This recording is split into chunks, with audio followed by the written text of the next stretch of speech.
വളരെ പ്രധാനപ്പെട്ട പണ ഇടപാടുകളെ സംബന്ധിച്ചുള്ള കാര്യമാണ് ഇനി പറയാനുള്ളത്. 100% സുതാര്യമായ പണ ഇടപാടുകളാണ് ഞങ്ങൾ നടത്തുന്നത്. വീട് പണിയുമായി ബന്ധപ്പെട്ട് നടക്കുന്ന എല്ലാ ജോലിയുടെയും കൂലി മുൻകൂട്ടി തന്നെ നിശ്ചയിച്ചിരിക്കും. അത്തരത്തിൽ നിശ്ചയിച്ച പണിക്കൂലിയുടെ ചാർട്ട്, ലേബർ ചാർട്ട് നിർമ്മാണ പ്രവൃത്തി ആരംഭിക്കുമ്പോൾ നിങ്ങളെ ഏൽപ്പിക്കും.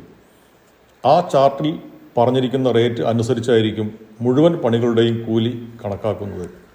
ഒന്നുകൂടി വിശദീകരിക്കുകയാണെങ്കിൽ, ജോലിക്കാർ എത്ര ദിവസം ജോലി ചെയ്തു എന്നത് കണക്കാക്കാതെ എത്ര ചെയ്തു എന്നത് മാത്രമാണ് കൂലിക്ക് മാനദണ്ഡമായി എടുക്കുന്നത്. വീട് പണിയുടെ ഓരോ സ്റ്റേജും പൂർത്തിയാകുന്ന അവസരത്തിൽ അതിന് വന്നിട്ടുള്ള ലേബർ ചാർജിൻ്റെ സ്റ്റേറ്റ്മെൻറ്റ് കസ്റ്റമർക്ക് ഓഫീസിൽ നിന്നും അയച്ചു തരികയും അതുപ്രകാരമുള്ള കൂലി ജോലിക്കാർക്ക് നൽകുകയുമാണ് വേണ്ടത്. എന്താണ് കമ്പനിയുടെ ലാഭം? ഇത് അറിയുന്നതിന് നിങ്ങൾക്ക് ആകാംക്ഷയുണ്ടാവും എന്നറിയാം. വീട് പണിക്ക് വരുന്ന ടോട്ടൽ എസ്റ്റിമേറ്റിൻ്റെ 10% കമ്പനിയിലേക്ക് കൺസൾട്ടൻസി ഫീ ആയി നൽകേണ്ടത്. ഒറ്റ നില മാത്രമുള്ള വീടുകൾക്ക് 7 തവണകളായും 2 നില വീടുകൾക്ക് 9 തവണകളായുമാണ് കൺസൾട്ടൻസി അടയ്ക്കേണ്ടത്. അതും നിങ്ങൾ മുൻകൂറായി ഒന്നും തന്നെ അടയ്ക്കേണ്ടതില്ല. ആദ്യത്തെ ഇൻസ്റ്റാൾമെൻറ്റ് അടയ്ക്കേണ്ടത് ഫസ്റ്റ് സ്റ്റേജായ ഫൗണ്ടേഷൻ ആൻഡ് ബേസ്മെൻറ്റ് വർക്ക് പൂർത്തിയായി കഴിഞ്ഞതിന് ശേഷം മാത്രമാണ്. അതുപോലെ തുടർന്ന് വരുന്ന ഓരോ വർക്ക് സ്റ്റേജും പൂർത്തിയായി കഴിഞ്ഞതിന് ശേഷം മാത്രമാണ് അതാതിൻ്റെ ഇൻസ്റ്റാൾമെൻറ്റ് അടയ്ക്കേണ്ടത്.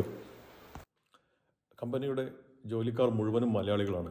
ഇവരിൽ ഭൂരിഭാഗവും മലപ്പുറം ജില്ലയിൽ നിന്നുള്ളവർ തന്നെ ആയിരിക്കും. അതുകൊണ്ട് തന്നെ ഇവർക്ക് താമസിച്ച് ജോലി ചെയ്യാനുള്ള സൗകര്യം വീട്ടുടമസ്ഥൻ ഒരുക്കേണ്ടതായിട്ടുണ്ട്.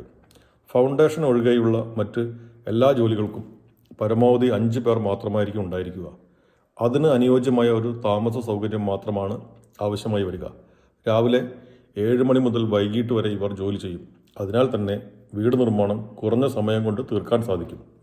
ഒരു നില വീട് പണിയുന്നതിന് 6 മാസവും 2 നില വീട് പണിയുന്നതിന് 11 മാസവുമാണ് കമ്പനി ആവശ്യപ്പെടുന്ന സമയം.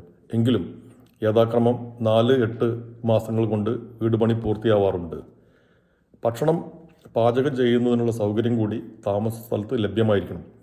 നിങ്ങൾ അതിനുള്ള സൗകര്യം മാത്രം നൽകിയാൽ മതി. ആവശ്യമായ സാധനങ്ങൾ അവർ തന്നെ വാങ്ങിച്ച് ഭക്ഷണം തയ്യാറാക്കിക്കൊള്ളും. മുഴുവൻ വോയിസും കേട്ടതിന് ശേഷം ഇനി നിങ്ങൾക്ക് ഏതെങ്കിലും വിധത്തിലുള്ള സംശയമുണ്ടെങ്കിൽ വാട്സാപ്പ് മെസ്സേജ് വഴിയോ ഫോൺ വിളിച്ച് ചോദിച്ചോ വ്യക്തത വരുത്താവുന്നതാണ്.